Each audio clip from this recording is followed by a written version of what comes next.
अस्सलाम वालेकुम। आप देख रहे हैं PA न्यूज़ HD और मैं हूं आपके होस्ट सादिया बतूल। शामिल करते हैं आज की अहम खबरें। रिपोर्ट पेश करते हैं सदर मंशूर कमेटी एंड ब्यूरो चीफ जिला झंग चौधरी नदीम से। वफाकी हुकूमत का सरकारी मुलाजमीन के लिए किराएदारी सेलिंग में 50% इजाफा। इस्लामाबाद वफाकी हुकूमत ने सरकारी मुलाजमीन के लिए बड़ा रिलीफ फराहम करते हुए किराएदारी सेलिंग में 85% इजाफा कर दिया। वजारत हाउसिंग और वर्क्स ने इजाफे का नोटिफिकेशन जारी कर दिया है जो 1 नवंबर 2025 से नाफिजुल अमल होगा।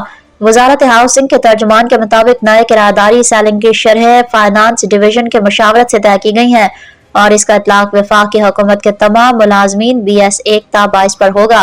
तर्जुमान का कहना है कि इजाफे का इतलाक फिलहाल 6 बड़े स्टेशन पर किया गया है। नजारत के मुताबिक बड़े शहरों में बढ़ते हुए किरायों के पेश नजर यह फैसला सरकारी मुलाजमीन के लिए काबिल कदर रिलीफ साबित होगा। दूसरी जानब वफाकी वज़ीर बराए हाउसिंग और वर्क्स मियां रियाज हुसैन पीरजादा ने फैसले को मुलाजमीन के लिए खुशाइन करार देते हुए कहा कि वजारत हाउसिंग मुलाजमीन की सहूलत और फलाह के लिए पुरआज़म है। न्यूज़ स्टूडियो से अब तक के लिए इतना ही। मजीद खबरों और अपडेट्स के लिए देखते रहिए PA न्यूज़ HD।